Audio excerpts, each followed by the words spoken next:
Hello and welcome. Welcome to a very special edition of CPR's Clubhouse Live. You can call this the New England Freestyle Edition, the New England Freestyle Classic. Right now, I can't believe that it's been 30 years of Three to the Max. It's 2023. You guys debuted in 1993 with those Lonely Nights, and now we're here together because you guys are ready to come back. And man, what a comeback this one is. I got the record. I played it to listen to it. I thought it was going to be bad. And boy, was I wrong. It is amazing, especially the extended mix. But right now, I would like to introduce my guests at CPR's Clubhouse Live. We have George, Edwin, and Rene, Three to the Max. Welcome, fellas. What's up? Thank you for having us. And one of the pioneers of New England Freestyle is also here. We have from 89.3 WRTC fame, DJ Peter Cee. Peter Cee, welcome back. Thank you, Jose. Thank you, CPR. Thank you. We don't have to be formal. This is like family. This is like a reunion right now. You know, it's Definitely. very exciting. Oh yeah. Because to me, this is the genesis of what made me want to become a DJ. What you don't understand is that back in '93, I was had graduated from high school. And I wanted to get into freestyle. I saw Three to the Max at the Plainfield Street Puerto Rican Festival. And this is when we were behind a school, New York school, and it was packed to the rafters. And you guys were introduced by the legend Louis Rodriguez, and you guys did those Lonely Nights. And from that point on, it's like, I have to do this. I have to be on the radio somehow because you guys were our version of TKA. How does it feel? 30 years. You guys still got some moves? We're working our way there. Yeah. Well, you guys are dropping from helicopters. Yeah. You know, and you guys are dancing away and with this great routine. Now, what is the genesis and the beginnings of Three to the Max for people that are not aware of the group? How did the three of you come about becoming Three to the Max? It started at project here in Coast Garden. Me, Rene, and George, we got together, and George used to hit his chest to make beats, and that's how Lonely Nights was created, by Georgie's hitting his chest. But that's how we started. We started in a project out here in Hartford in Coast Garden, and that's how the group started. How did you guys were able to get into the studio and record a song together, something like, you know, those Lonely Nights? Because back then it's not like now, right? Back then you had to spend a lot of money. You had to go into the studio. It was by the hour. How did that come about? Well, before anything, after we decided to create the group, we hooked up with this guy named Angel Morales. He was a manager at the time. He said he would help us out. And he became our manager. We started working on projects, doing our shows, a couple of shows that we had. And then during that process, we met Ritchie Rich. And this is the original Richie Rich, the pioneer from New England, the producer, the guy that put the beats together. And how did you convince him to do a project with Three to the Max? Well, it's funny. We went to his house. We were introduced to him by Tito. Yeah, DJ T. We were introduced to him. We went to his house, and at the time, me, Edwin, and Rene, we had an older version of those Lonely Nights, and we did a harmony in front of Richie, and he was ecstatic. He loved it, and from that moment on, he said, I want to work with these guys. So then we started working with him. Now, also here, we have DJ Peter Cee, 89.3 WRTC. How can we forget? Just legendary radio voice from New England. Now, Peter, how were you able to get into being the host of the WRTC show, which ran from 12 midnight to like 6 in the morning the next day? Actually, that was not the original time slot. I actually was introduced to radio through a good friend, Van Johnston, who is no longer with us. So, rest in peace to him. Great mentor. And he actually saw me performing a couple of mobile functions for some state offices, and he invited me out to the radio. The next thing I know, I'm putting in paperwork to get a FCC license. Back then, you needed the license. Went through that whole process. Little by little, just kind of worked my way into radio, volunteering for a couple of guys, substituting. And then eventually the freestyle show actually started at 2 a.m. Wow. So I was at 2 a.m. to 6 a.m. That was the initial time slot. So when I got that time slot, I did that for about a couple of years, probably a little over 2 years. And then the program director at the time decided that they were going to break up that nightly slot and bring it in a little earlier because of the fans who were asking for more programming a little bit earlier. So we were able to, get in a 12 to 2 a.m. Window, which worked out great for years. Yes, I remember you, and then Bad Influence, then DJ Porky, and then a few others that trickled in. But that is history in Connecticut. That is the reason why a lot of the artists from Connecticut were able to break through and be listened to. We have a lot of quality artists from Connecticut, a ton of bad ones too, but we won't talk about that tonight. And so it's a situation where it's a starting place for many, especially our group here, 3 to the Max. Now, how did the connection between 3 to the Max and DJ Peter Cee, who happened to be the manager at the time, how did that connection happen? Well, Tito, who they were introduced to, happened to be assisting with me at WRTC. And he was introduced, and then he introduced the group. Obviously, they were working on their first project. They were looking for someone to assist. Management, came into play. Help these guys, get them ready for shows, get them, prepared for recording, going into the studio. I mean, everything that a manager would do on the side, do road things with them, go on tour if there was a show that needed to be done. All the small things that, managers would do as far as, road managing. And again, like I said, these guys, if they weren't introduced, through Tito, who was one of the key guys also at RTC at the early days, I wouldn't have met these guys. But it's been great ever since. Now, did you guys really think that Those Lonely Nights was going to be that great of a song, that banger of a song, that amazing production by Richie Rich? Yeah, we had that vibe from the rip. We played around with the lyrics a bit, little changing here and there. Once Richie had his style of producing, with the hip hop beats and with the freestyle mix, and it was fire. And but yeah, we definitely knew it was gonna do good. You know what I mean? It was gonna stick in people's ears and heads and stuff like that. So yeah, and we that one came from the heart. That one came from us just doing little acapellas and the project, just going at it. You know what I mean? And just every day. The one thing that I remember when I saw you for the first time at that Puerto Rican festival is the female fandom. How much trouble did you guys get into back then without you guys getting divorced right now, or losing your significant other? How much trouble did you get back then? You don't have to be specific. Yeah, you.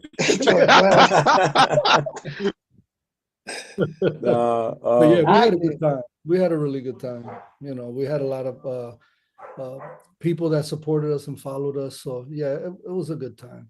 Mm-hmm. Yeah, I say that because back then, we were younger, right? And I was just getting out of high school, but you guys were like, the guys. You know what I mean? And when I saw you guys in this park, to me, you guys were already stars. I was looking up, and I just saw you guys perform, and I'm like, man, that's an amazing group. That's our TKA. So when you guys released Those Lonely Nights, where were some of the places that you performed? Springfield was one, right, George? Yep. Springfield. Yeah, we did Springfield. Club Razzles. Performed. We went to upstate New York. We did some spot upstate New York. Yep. We did. We also did a show with Johnny O up in Rhode Island. Rhode Island. That was like a Show big in Rhode Latin Island. festival. Yeah, festival. We Yeah. did a bunch of Latin festivals. Yeah. We did the Boston. Yep, we went to Also in the Boston. We performed. Where else? We went to it was a club in Weathersfield. We opened up for Little Susie. Oh yeah, that was That club. Mirage. Mirage. It was Club Yeah. Mirage. We opened up for Little Little Susie. Susie, yeah. And so, Yeah. yeah, we Now, did the Meriden Festival, yes. Springfield Festival, Hartford. Hartford. Yeah, as you well. guys were the kings of the festival, man. Let me tell you, like I said, the fandom, right? If we knew then or we know now, you guys would have made millions. You know what I mean? Because we would have taken advantage of, you know, promotions and selling stuff and T-shirts and all that stuff that we should have taken advantage back then. But there was a certain time where you guys disbanded. What happened there? Yeah, that's when Rich made the move to Florida, basically. Yeah. That's when Rich made the move to Florida with his kids out there. And then we had Angel Cordova at the time, right? Gee, if Yep. I'm not mistaken. Yes. He We kept, had- pushing us to go to practice still and stuff like that for shows. And then I don't know, man. It's like when we lost Richie, it just I don't know. He was our battery, bro. And things just started happening. Yep. We started having kids and People got married. responsibilities, yeah. Yeah. And it just started little by little, it just started kind of like falling apart. Peter Cee, what was your experience being the manager of such a group? It was good. I mean, it was definitely something to reminisce about, because it's a challenge sometimes, because it's a learning curve at the same time. It's a genre of music that just wasn't getting the repertoire that we would expect it. We all wanted to be on that top 40. We wanted to be top artists and be professional and have that, the best music that you can possibly provide for your fans. But the group, they did the best that they can. Lonely Nights did great for us, great shows. These guys, when they're together, I mean, it's 100% all the time. Yeah, I completely agree. And they only got better and better with time. But when you guys disbanded, it did open up the doors for others to come in, because you guys did inspire other groups. Three to the Max inspired, Curiosity and Vocal Image and all the different groups that came out of our area. And so it's a good thing. What were your influences as Three to the Max? Who influenced you in your freestyle career? Ours was for TK. me, TKA, man. No doubt, TK was. It was always TKA, all the way. one. Yeah, we went to a couple of shows to watch them perform. Yeah, even in our beginnings, man, we saw them at a couple of shows. They came to downtown Hartford. Yeah, I forgot what it was called. Coaches. It was Coaches. And that it just lit us up, man. It was like, this is what this is how we're gonna rock it, man. And that's why we were always on top of our game when it came to dress code, when it came to dance moves. Yeah, we wanted to mimic. we just fell in love with their style. Their style was amazing, man. Amazing. I want to say that there's a lot of great quality artists in Connecticut and New England as a whole. Peter Cee, this question is for you. Did you see the quality diminishing when everybody tried to bring their own crew in? I mean, as DJs, you try to not, I won't say not play, not give everyone bad remarks all the time. Because I wasn't, when I was doing radio, I wasn't that DJ that wanted to just like not play someone's music because I felt that it didn't have the quality. Yes. I mean, I think some of the quality did start diminishing, particularly in our New England area, not focusing just on one city. It's just a lot of the New England artists did start losing some of the quality, some of the production work, some of the vocal work that was coming out was not 100%. Some of that stuff, was it playable? Not really. I mean, did we play it as DJs? Because as a DJ, it's always been my motto. I'm going to give it a shot. I'm going to play it. if the fans like it, if someone likes it and they're listening, hey, I like that song. You play it again. You played it last week, or you played it a couple weeks ago. I'll give it a shot. I'll play it again. Always gave someone an opportunity to present their music, and and give them that opportunity to see if if it goes anywhere. We hope that the quality of music continues to get better. But I mean, again, freestyle did diminish for a minute. Kind of stuff kept getting repetitive. Same production, same chords. The times that I was on radio, I mean, obviously we had a lot of the big names that were definitely still killing it. Your Corals, your Lisette Melendez, your Stevie B's, etc. But we did have a lot of artists coming out of these different labels. From your Metropolitan, your Vipers, Artistic, who had some great artists. And again, as DJs, we have to make that decision. How do we kind of decipher, what's a good track, what's a good vocal, right, what's a good production. I mean, those are things that we look at. Is the audience going to like it? I mean, those are kind of things, some of the things that I did when I was on radio. Absolutely. When you guys think of Mr. Musica, what are your thoughts? Wow. Legend. He's a legend. That's the man. Yeah. He was a big supporter of us, man. amazing supporter. Yep. He supported us from Jump Street, man. Mm-hmm. About us, he was like a behind the scenes promoter, man.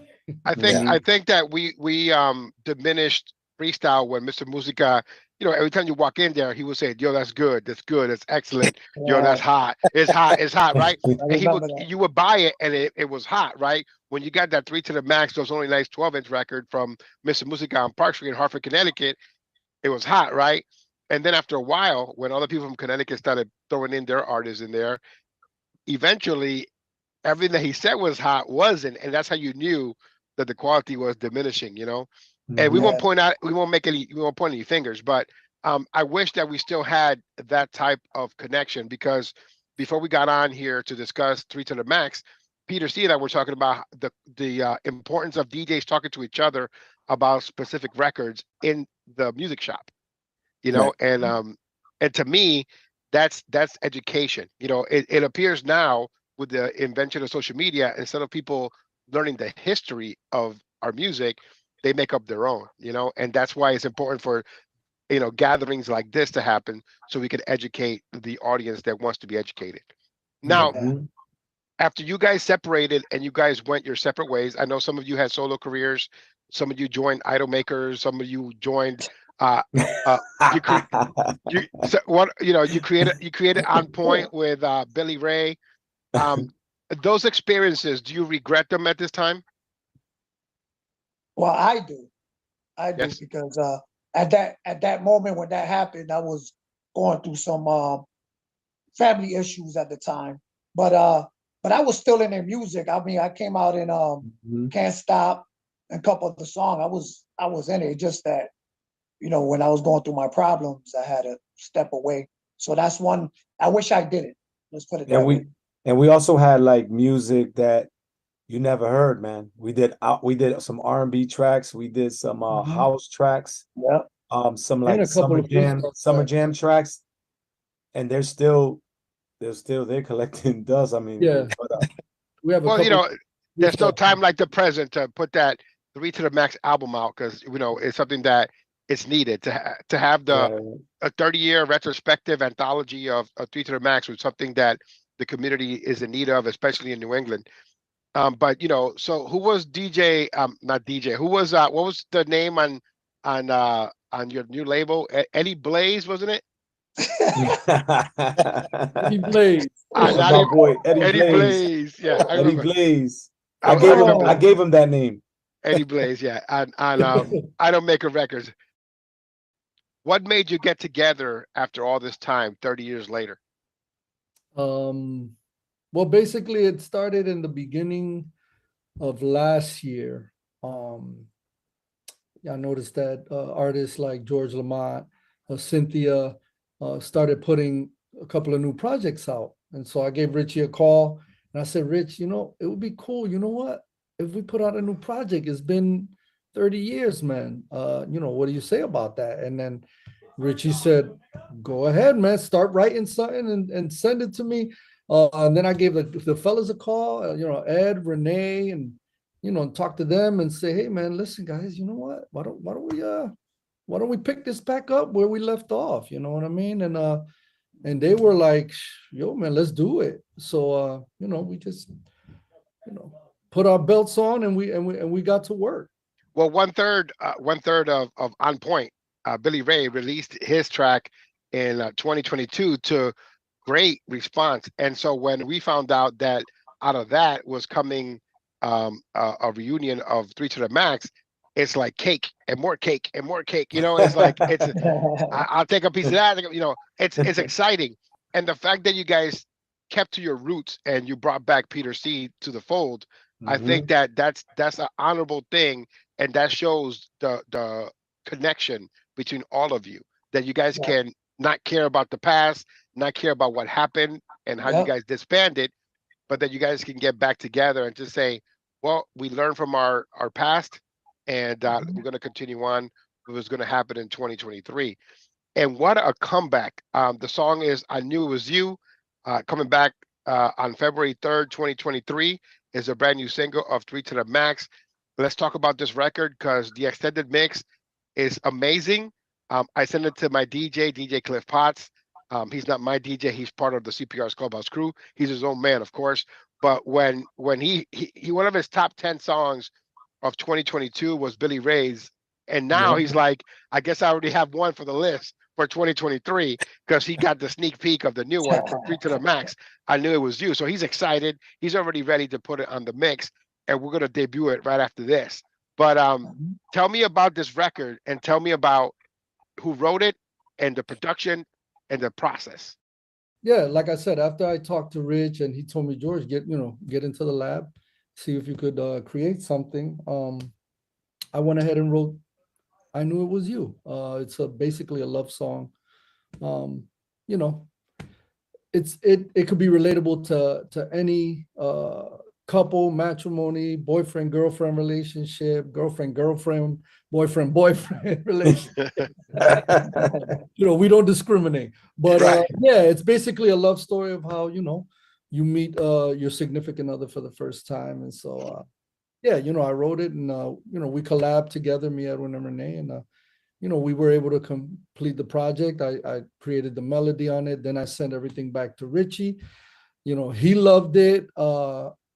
Then I was able to send a little sneak peek of the whole song from A to Z to all the guys, so that they can give me their input. And they're like, George, this song is fire. Let's just go with it. And so we have Billy Ray as well. Yeah, and then Billy Ray, we hit up Billy Ray, and he said, come on, man, no problem.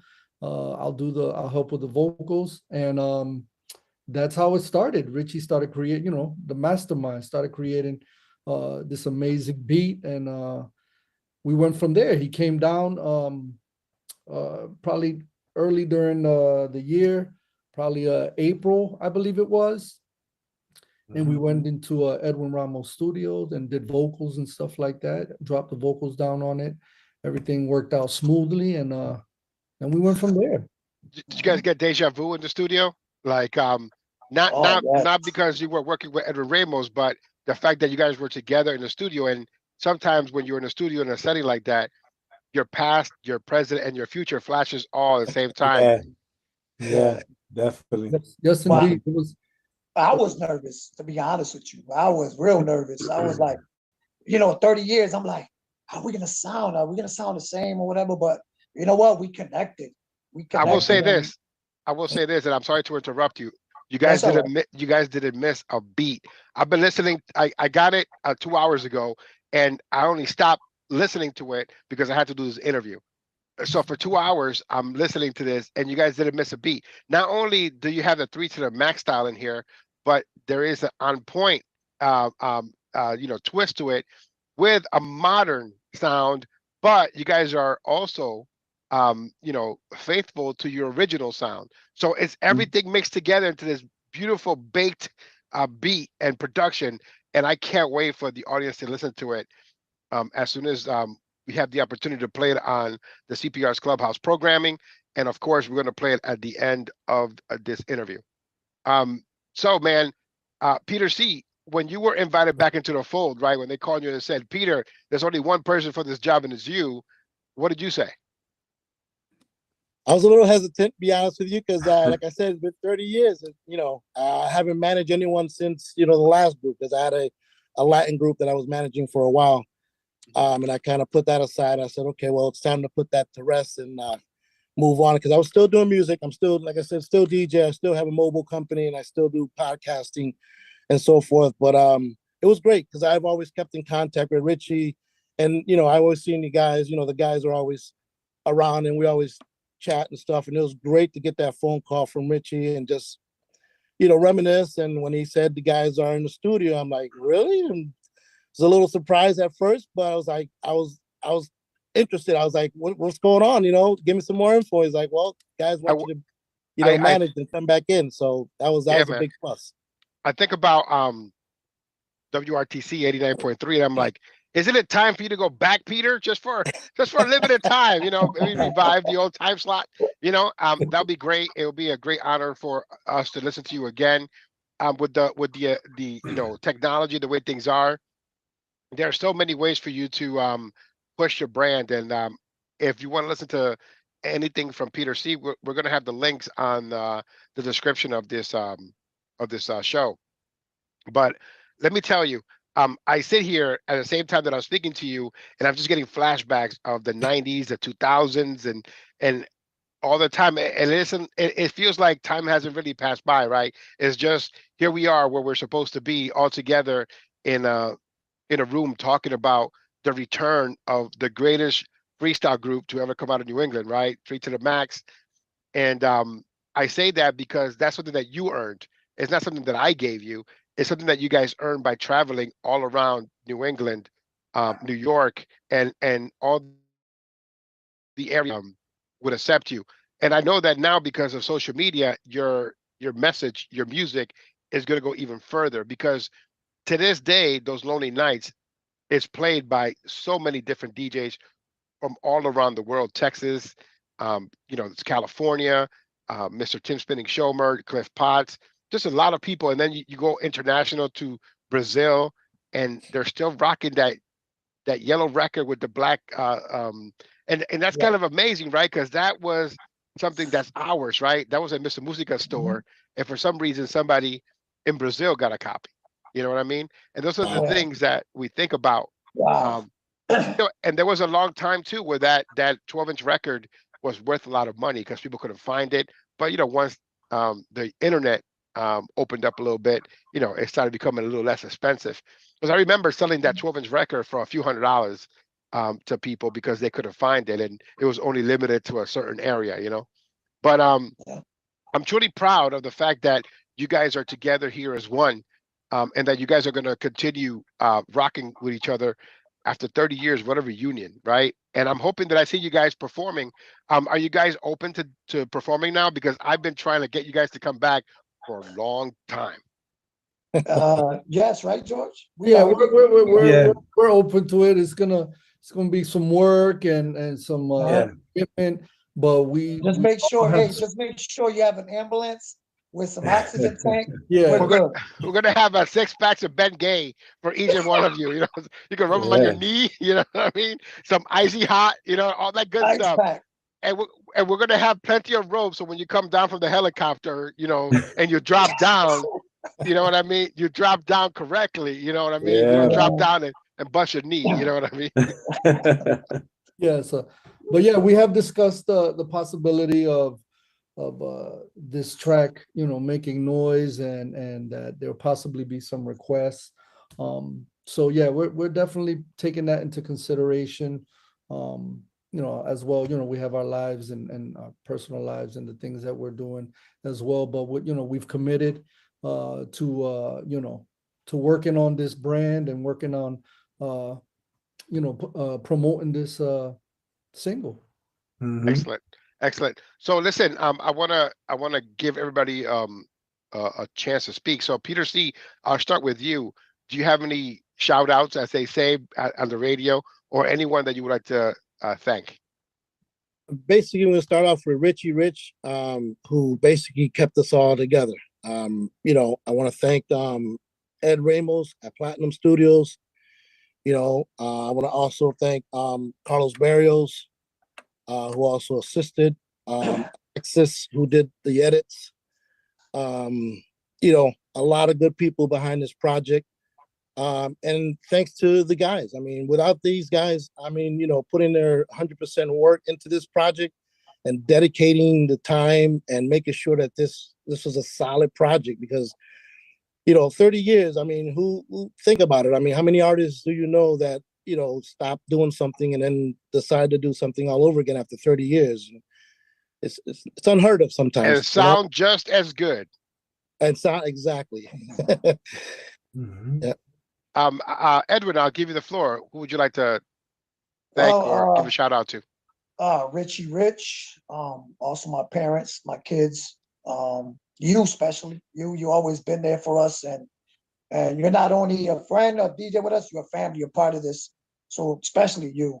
To the guys, Pete, everybody, majority everybody. What about you, Mr. Rene? Yeah, same here, man. Richie Rich, my brother, Billy Ray, who's another brother, always there for us. Yeah, can't forget. Ed Ramos, like he said, Barrios, you, CPR, man, you always been there. I hope I get my shirt. I see a 3 to the Max shirt over there. Yeah. Yeah, you know what I mean? Like, everybody that support us. Shout out to Angel Cordova as well, one of our good friends. T, Mr. Musica, all the old school guys, you know what I mean? Yeah, man. George, the floor is yours.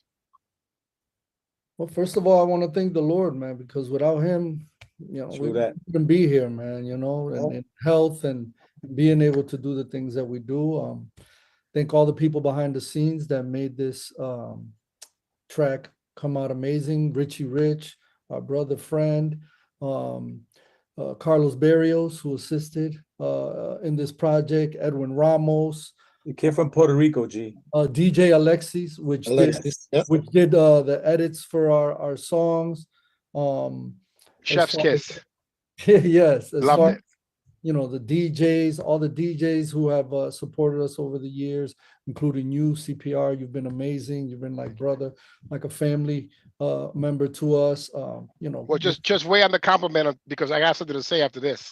Okay. Yeah. Peter Cee, Tito, Angel Cordova, who's been with us. And if I missed anybody, sorry. Yeah, the fans, man. We cannot, we cannot give enough support to our family, friends, and the people who have supported us over the years. We thank you so much. So let's talk about somebody being irresponsible in this group when they were coming to 90.7 FM WTCC from Connecticut, and they had an interview that was scheduled at the radio station for 7 o'clock, and you guys were coming from Connecticut, but you ended up breaking down at the sign that says "Welcome to Massachusetts." Why did that happen? I'll let G say that one. Yeah, we all came up in our truck, and next thing you know, the truck started stalling, and the engine light came on, and then it just went kapooey. So, and when I went to check the engine for oil, it had hardly no oil in it. He only knew how to put gas and step on it. That's it. At the time, when you say it hardly had no oil in it, right? Or what you're meaning to say, it was bone dry. You could look inside, and it was hollow. All you could see is the steel. So the car ended up breaking down, and they got to the radio station because I believe somebody gave you a ride, correct, in the highway. You guys got there at 7:55 around there, so we had to steal 10 minutes from the next show, so we're able to talk to you for a minute. But I thought it was hilarious how the 3 to the Max, these the pretty boys of freestyle, the TKA of New England, can't put oil in their car. They can't get an oil change. I own that. I own it. I think it's one of my favorite stories because I would never forget. And at the time, I wasn't even a member of Clubhouse. I was just filling in, but I knew you guys were coming, so I was excited. I went to meet you guys there. And when Jesus the Jews put you on the spot on the radio and said, and you guys called in, I guess somebody let you use their cell phone. And back then it was by the minute, so it was like that guy was to pay like $30 for that phone call, you know. But I thought it was hilarious. But I also thought it was one of the best stories that we've had on the radio. And I wanted to share that here with the community. But without any further delay, I want to introduce your brand new song, available February 3rd. Check the link in the description for the link to iTunes and to all your favorite digital distribution sites for the brand new 3 to the Max single, I Knew It Was You. Is going to be available on February 3rd, 2023, just in time for Valentine's Day. And if you're a DJ out there and you don't cop the extended version, you're not really a DJ. Okay, that's all I have to say.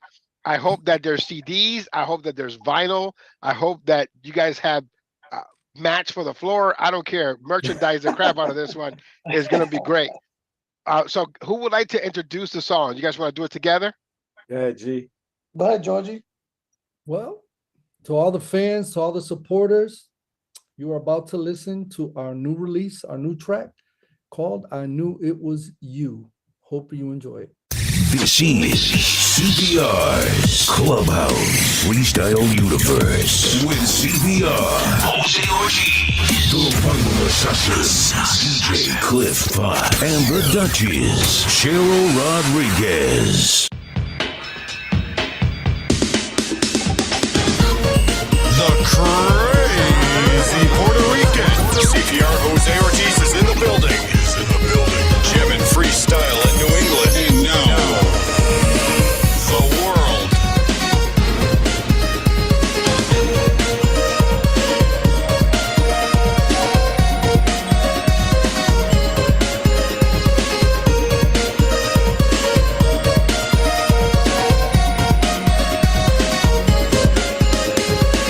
It was love at first sight.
welcome back. Welcome back to CPR's Clubhouse, Freestyle Universe. The boys are back in town. It's 3 to the max. Edwin, Rene, and George, and they're back.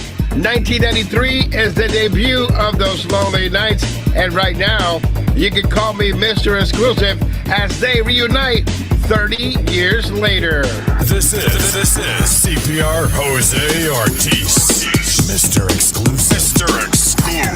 Freestyle premiere on Clubhouse Dance Music and the CPR's Clubhouse Podcast. The New England boys are back in town. Once again, it's George, Rene, Edwin, collectively known as 3 to the max. And this is their brand new song coming soon on February 3rd. It's 3 to the max, reunited after 30 years. And this is I Knew It Was You, brand new. And you can call me Mr. Exclusive. This is CPR Jose Ortiz. Mr. Exclusive. Mr. Exclusive. Freestyle premiere on Clubhouse Dance Music and the CPR's Clubhouse Podcast.